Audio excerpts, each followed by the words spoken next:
अगर आप भी हैं फूड ब्लॉगर तो हो जाए अब सावधान। दोस्तों, YouTube में चिकन, मटन या फिश वाले बहुत सारे वीडियोस आपको मिल जाएंगे, लेकिन एक भाई साहब ने तो कमाल ही कर दिया।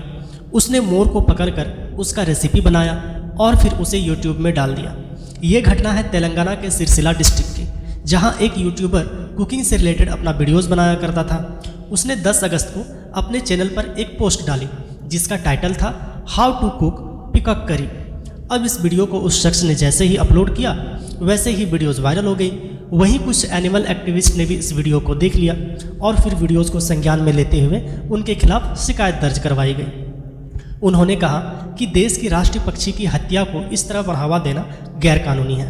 केस दर्ज होते ही तुरंत बाद फॉरेस्ट ऑफिशियल उनके घर पहुंचे, जहां से करी और मांस के कुछ सैंपल लिए गए और उस यूट्यूबर का भी ब्लड सैंपल लेकर फॉरेंसिक लैब भेज दिया गया है। डिस्ट्रिक्ट के एसपी अखिल महाजन ने कहा है कि शख्स के खिलाफ सख्त से सख्त कार्रवाई की जाएगी। तो अगर आप भी इस तरह की कोई फूड ब्लॉगिंग के चैनल चलाते हैं तो इस तरह की इलीगल एक्टिविटी से बच कर रहें, वरना आप भी बुरे फंस सकते हैं। तो आइए अब जानते हैं क्या है भारत में इस तरह से जुड़े घटना के लिए कानून। देखिए, वन्य जीवन संरक्षण अधिनियम 1972 के तहत संरक्षित प्रजातियों को उनके संरक्षण के स्तर के आधार पर अलग अलग अनुसूचियों में वर्गीकृत किया गया है, जिसमें दंड के प्रावधान कुछ इस तरह हैं। भाग 2 के अनुसूची 1 और अनुसूची 2 के तहत इन प्रजातियों की रक्षा सर्वोच्च स्तर पर की जाती है।